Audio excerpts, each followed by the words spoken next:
नमस्ते दोस्तों, मैं युवराज कुमार आप सभी का कुचामन क्लासेस बांसवाड़ा में हार्दिक स्वागत करता हूं। दोस्तों, अपन पढ़ रहे थे राजस्थान की कला और संस्कृति और उसके अंदर अपना एक टॉपिक चल रहा था लोक देवता।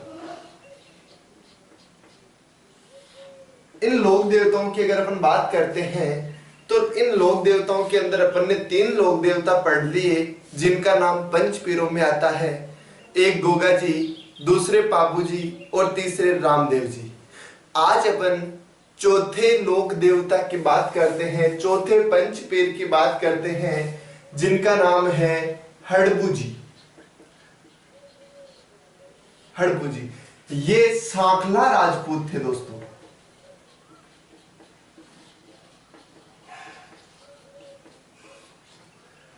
चौथे जो लोक देवता है अपने पास में वो कौन से हैं? हड़बू जी है। ये सांखला राजपूत थे। देखो दोस्तों, सबसे पहले अगर अपन बात करते हैं तो इनके जन्म की बात आती है। तो देखो, जो हड़बू जी का जन्म है वो अपने पास में फिक्स तारीख नहीं बताई जाती है। ये बताया जाता है कि जो हड़बू जी का जन्म है वो अपने पास में 15वीं सदी में हुआ था। कब हुआ था दोस्तों? 15वीं सदी में हुआ था। अब भाई बात आती है 15वीं सदी की, तो 15वीं सदी कौन सी होती है? 15वीं सदी है अपने पास में 1401 से लगा करके 1499 के मध्य। ये जो समय था, इस समय को किस नाम से जाना जाता है? 15वीं सदी के नाम से जाना जाता है। भाई बात आती है, चलो कोई बात नहीं, 15वीं सदी 1401 से 1499 के बीच में इनका जन्म तो हो गया, लेकिन जन्म स्थान कौन सा था? अगर इनके जन्म स्थान की अपन बात करते हैं तो एक जगह है बुंडेल गांव। और ये जो बुंडेल गांव है ये कहां पर पड़ता है? नागौर जिले में पड़ता है। कहां पर पड़ता है? नागौर जिले के अंदर पड़ता है। वापस देखिएगा, जन्म 15वीं सदी में हुआ था। 1401 से 1499 के मध्य का जो समय था उसको 15वीं सदी के नाम से जाना जाता है। कहां पर हुआ था? बुंडेल गांव, नागौर के अंदर इनका जन्म हुआ था। अब देखो, आगे अपन बात करते हैं दोस्तों इनके पिता की। अपने जो 5वें पीर है वो कौन से हैं? मेहाजी मांगलिया। और वही मेहाजी क्या है? इनके पिताजी है। ये लीजिएगा दोस्तों, मेहाजी। इनके पिता का क्या नाम है दोस्तों? मेहाजी नाम है। ठीक है, बात करते हैं इनके गुरु की। तो इनके गुरु कौन है? रामदेव जी के गुरु कौन थे? बालीनाथ जी। और इनके गुरु भी कौन है अपने पास में? बालीनाथ जी। ये लीजिएगा दोस्तों, हो गई चीज क्लियर। पिता हो गए इनके मेहाजी और आगे गुरु का नाम क्या हो गया? बालीनाथ जी। ये अपने पास में इनकी बेसिक जानकारी थी, ये अपने पास में कंप्लीट हो गई। ठीक है, अब देखो, इनके भी गुरु बालीनाथ जी, रामदेव जी के गुरु भी बालीनाथ जी। क्लियर हो गया। कहीं ना कहीं हड़बू जी और रामदेव जी के बीच में कोई ना कोई संबंध था। और संबंध क्या था? ये दोनों, रामदेव जी और हड़बू जी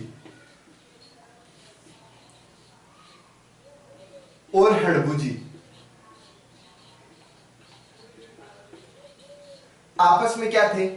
मौसेरे भाई थे। मौसेरे भाई थे। मतलब क्या हो गया कि हड़बू जी की मम्मी और रामदेव जी की जो मम्मी, ये दोनों थी, ये दोनों आपस में क्या थी? बहनें थी। और इसीलिए ये आपस में दोनों के दोनों क्या हो गए? मौसेरे भाई हो गए। ध्यान रखना, हड़बू जी रामदेव जी के मौसेरे भाई लगते थे।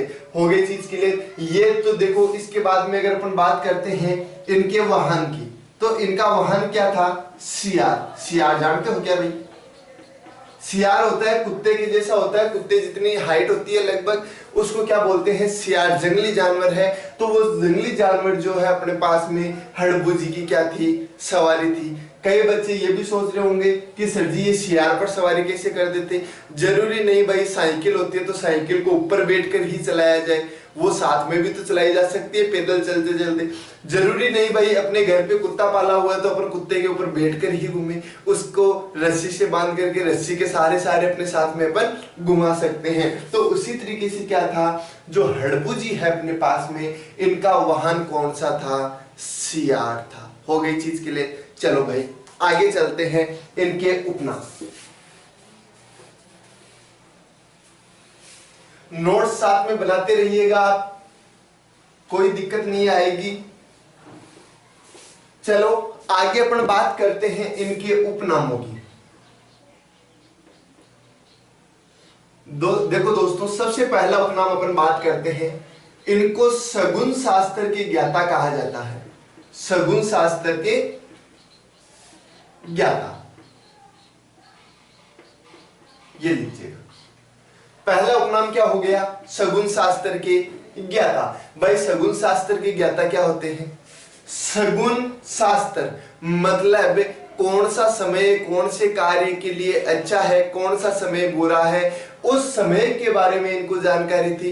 कौन से समय में कौन सा कार्य करना है, कौन सा नहीं करना है, उसके बारे में इनको जानकारी थी। आजकल अपन लोग क्या करते हैं, ब्राह्मण के पास जाते हैं। कोई भी मान लीजिएगा अगर किसी की शादी है तो अपन ब्राह्मण के पास जाएंगे कि महाराज कोई अच्छा सा मुहूर्त बताओ। अगर किसी का नामकरण है तो उसके लिए अपन ब्राह्मण के पास जाएंगे, तो वो क्या करता है, शास्त्र देखते हुए अपन को वो सारी चीजें बताता है। तो उन चीजों का, सारी चीजों का अपने पास में हड़बू जी को क्या था, ज्ञान था। सगुन शास्त्र के ज्ञाता इसीलिए इनको कहा जाता है। दूसरा अपन बात करते हैं तो इनको योगी सन्यासी भी कहा जाता था। योगी सन्यासी भी इनको कहा जाता है।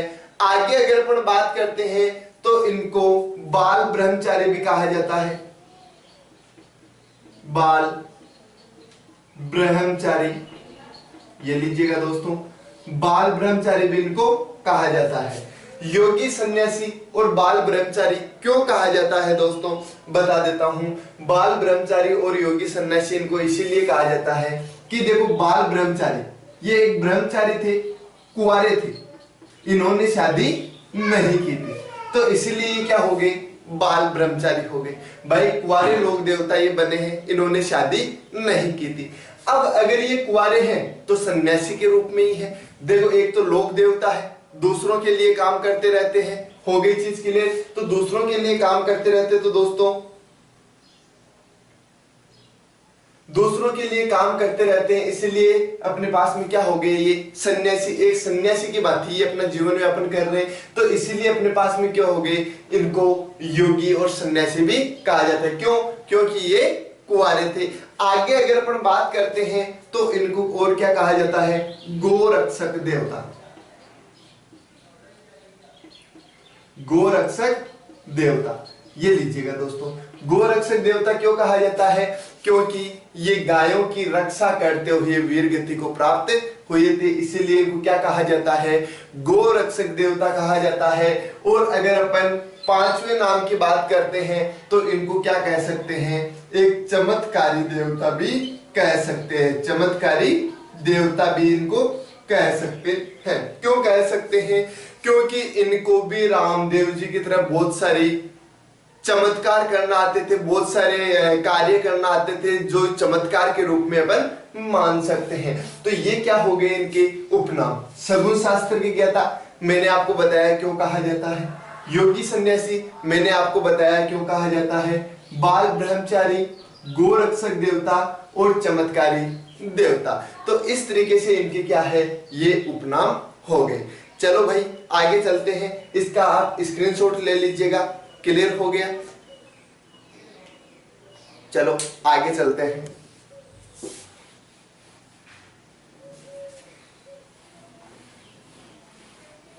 देखो भाई, हड़बू जी जो थे वो क्या काम करते थे, इनके पास में एक बैलगाड़ी थी।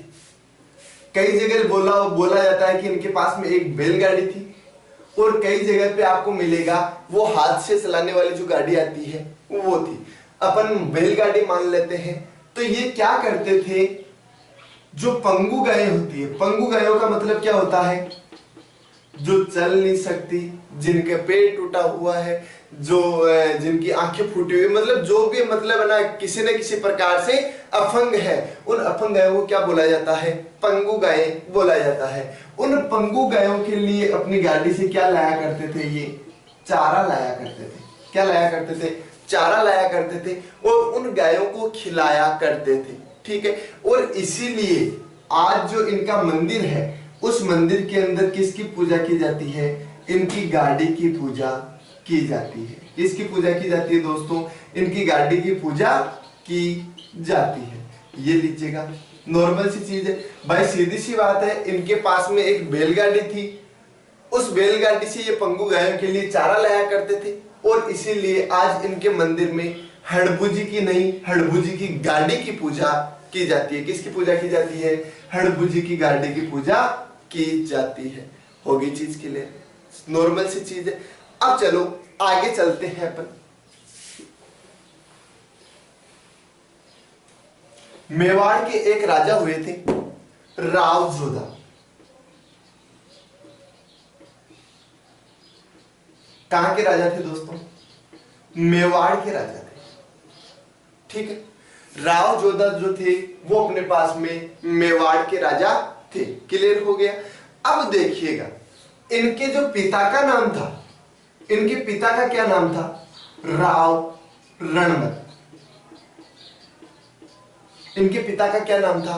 राव रणमल था। ठीक है, अब देखो, राव रणमल जो थे, इनको किसने मार दिया? राणा कुंभा ने मार दिया। कब मारा दोस्तों? 1438 के अंदर। कब मारा था? 1438 के अंदर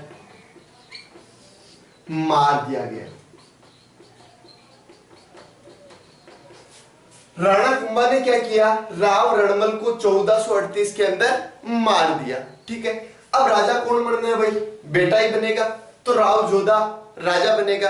अब राव जोधा राजा बनेगा तो राव जोधा ने क्या किया भाई? इसका शासनकाल 1438 से स्टार्ट हो जाएगा, 1438 से स्टार्ट हो जाएगा। लेकिन राव जोधा ने क्या किया?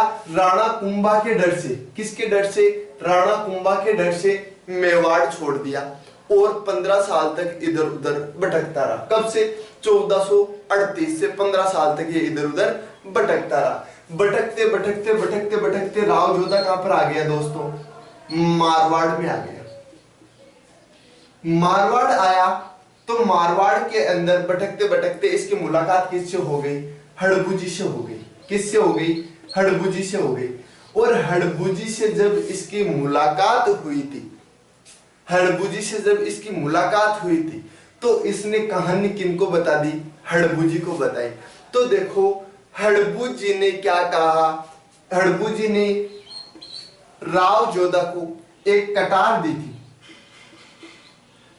और क्या बोले कि इस कटार को लेकर के आप जो भी कार्य करना चाहोगे, जो भी चीज मांगोगे, ये कटार जब तक आपके साथ में रहेगी तब तक आप इस कटार को लेकर के जितने एरिया में घूमोगे उतना क्षेत्र आपका हो जाएगा। तो इसको तो क्या चाहिए था? मेवाड़ चाहिए था। तो राव जोधा ने वो कटार लेकर के क्या किया? पूरे मारवाड़ के चक्कर लगा दिया। ठीक है, तो पूरे मारवाड़ के चक्कर लगाने के बाद में क्या हुआ? राव जोधा को मेवाड़ वापस मिल गया। क्या हो गया? मेवाड़ वापस मिल गया। अब उस कटार के अंदर कुछ तो शक्ति थी कि या तो उसके अंदर कोई भी युद्ध नहीं लड़ सकते थे, और अगर युद्ध लड़ेंगे अगर कोई तो वो कटार के कारण वो हार जाएंगे। क्लियर हो गया? मतलब कटार अपने राव जोधा के पास में थी तो इसलिए राव जोधा जीत जाएगा, क्योंकि इस कटार क्या थी? चमत्कारी कटार थी। और कई जगह ऐसा बोला जाता है कि हड़बूजी ने राव जोधा को कुछ चने दिए थे। ठीक है, तो उन चनों के आधार पर कहा था कि इन चनों को लेकर के आप जितने एरिया में घूमोगे उतना एरिया आपका हो जाएगा। तो देखो, अलग अलग जगह पे अलग अलग सिस्टम आता है। तो देखिएगा, कटार दी थी और कई जगह चने भी बोला जाता है, तो कंफ्यूज नहीं होना, ध्यान रखना। बस इतना ध्यान रखना है कि 15 साल बाद में क्या हो गया था? राव जोधा को वापस राज्य मिल गया था, मेवाड़ मिल गया था। ये चीजें अपने कल्चर की नहीं है, अपने कोई काम की नहीं है, हिस्ट्री की चीजें हैं, लेकिन फिर भी आपको थोड़ी सी जानकारी के लिए मैं बता रहा हूं। अब देखो, 1438 से 15 साल तक तो ये ऐसे ही भटकता रहा, लेकिन 1438 से 15 साल तो भटकता रहा, लेकिन उसके बाद में राज्य कहां तक चला इसका, 89 तक, 1489 तक इनका राज्य रहा। किसका, राव जोधा का राज्य रहा। ठीक है, अब देखिएगा हड़बू जी ने राणा कुंभा से राव जोधा को तो बचा दिया, कोई दिक्कत वाली बात नहीं है, राज्य वापस दिलवा दिया, लेकिन राव जोधा ने हड़बू जी के लिए क्या किया? राव जोधा जो था वो हड़बू जी के लिए क्या किया? हड़बू जी के लिए राव जोधा ने एक काम किया था, और काम क्या किया था कि एक गांव था, कौन सा गांव था वो भी अभी मैं आपको बताऊंगा। वो गांव जोधपुर का इन्होंने क्या कर दिया था, भेंट किया था। किसको? हड़बू जी को। किसने किया था? राव जोधा ने भेंट किया था। ठीक है, चलो आगे चलते हैं, पूरा विस्तार से बता देता हूं मैं आपको।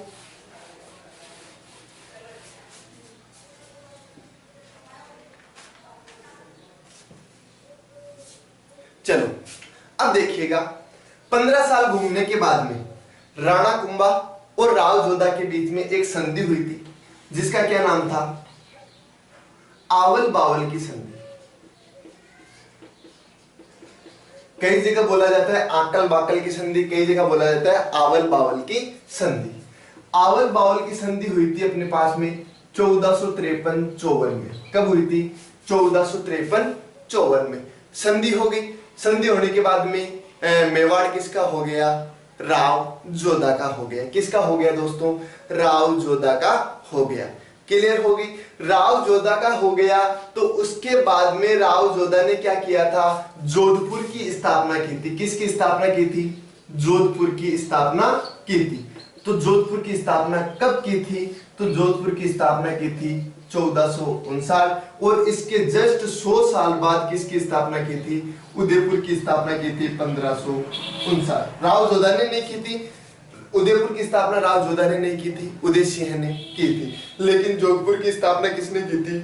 राव जोधा ने की थी। याद रखना 1459। क्लियर हो गया? ये इतनी कहानी थी हड़बू जी की। इसके बाद में राव जोधा जो था, राव जोधा ने एक गांव है बेंगटी गांव, जोधपुर। ये बेंगटी गांव जो जोधपुर है, ये किसको गिफ्ट किया था? हड़बू जी को गिफ्ट दिया था। क्यों? क्योंकि हड़बू जी के कारण ही राव जोधा को क्या मिल पाया था? अपना राज्य मिल पाया था, और इसीलिए बेंगटी गांव जोधपुर राव जोधा ने क्या कर दिया? हड़बू जी को भेंट कर दिया, गिफ्ट कर दिया, और इस तरीके से अपने पास में हड़बू जी चलते रहे। देखो इसके बाद में क्या हुआ?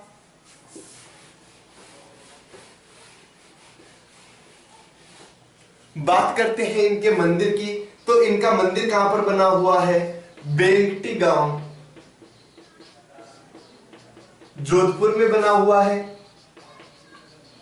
बेंगटी गांव जोधपुर में बना हुआ है, और इस मंदिर में क्या होता है? हड़बू जी की गाड़ी की पूजा की जाती है। किसकी गाड़ी की पूजा की जाती है? हड़बू जी की गाड़ी की, बैलगाड़ी की पूजा यहाँ पर की जाती है। लेकिन मेला कब बढ़ता है दोस्तों? इनके मेले की अगर अपन बात करते हैं तो इनका मेला बढ़ता है भाद्रपद शुक्ल पक्ष में। कौन से पक्ष में? भाद्रपद शुक्ल पक्ष में। भाद्रपद शुक्ल पक्ष में इनका मेला बढ़ता है। वैसे बताया जाता है कई जगह भाद्रपद शुक्ल द्वितीया को इनका मेला बढ़ता है, लेकिन इनका जो मेला है वो पूरे भाद्रपद के शुक्ल पक्ष में चलता रहता है, इसलिए अपन क्या बोलेंगे? भाद्रपद शुक्ल पक्ष को इनका मेला बढ़ता है। हो गई चीज क्लियर? अब देखिएगा, बात करते हैं रामदेव जी। रामदेव जी ने समाधि ली थी। रामदेव जी ने समाधि ली थी, उसके एक दिन पहले इनकी बहन ने समाधि ली थी रामदेव जी की। और रामदेव जी ने जिस दिन समाधि ली थी उसके जस्ट 8 दिन बाद, कितने दिन बाद दोस्तों? 8 दिन बाद। 8 दिन बाद, 8 दिन बाद क्या किया था? हड़बू जी ने भी समाधि ले ली थी। हड़बू जी ने भी समाधि ले ली थी। क्लियर हो गया? 8 दिन बाद हड़बू जी ने भी जीवित समाधि ली थी। कहां पर ली थी? बेंगटी गांव जोधपुर में ली थी। उसी जगह पर आज इनका मंदिर बना हुआ है, जहां पर प्रतिवर्ष भाद्रपद शुक्ल पक्ष को मेला बढ़ता है। क्लियर हो गया? गोरक्षक देवता इनको क्यों कहा जाता है? क्योंकि ये गायों की रक्षा करते थे, पंगु गायों के लिए चारा लाया करते थे, इसीलिए इनको गोरक्षक देवता कहा जाता है। और रामदेव जी के समाधि लेने के 8वें दिन हड़बू जी ने भी क्या ले ली थी? जीवित समाधि ले ली थी। क्लियर हो गया दोस्तों? इस प्रकार से अपने पास में हड़बू जी जो थे वो चौथे अपने पंचपीर थे, बहुत ही अच्छे लोक देवता थे। एक चीज बहुत ही विशेष ध्यान रखना, इनको 4 हाथों वाले देवता भी कहा जाता है। 4 हाथों वाले देवता, इनको 4 हाथों वाले देवता भी कहा जाता है। हो गई चीज के लिए। इस तरीके से अपने चौथे पंचपीर हड़बू जी की कहानी थी जो मैंने आपको बताई दोस्तों। उम्मीद करता हूं बहुत ही अच्छे से आपको समझ में भी आई होगी। और हाँ, अगर आपको बहुत ही अच्छी अगर ये क्लास लगी हो तो आप कमेंट करके जरूर बताइएगा दोस्तों, और वीडियो को लाइक कर दीजिएगा। और किसी ने अगर चैनल को सब्सक्राइब नहीं किया है तो वो चैनल को सब्सक्राइब भी कर दीजिएगा दोस्तों, ताकि आपको हमारा हर एक वीडियो जल्द से जल्द मिल सके, उसका नोटिफिकेशन आप तक पहुंच सके। धन्यवाद दोस्तों, जुड़े रहिएगा कुचामन क्लासेस बांसवाड़ा से।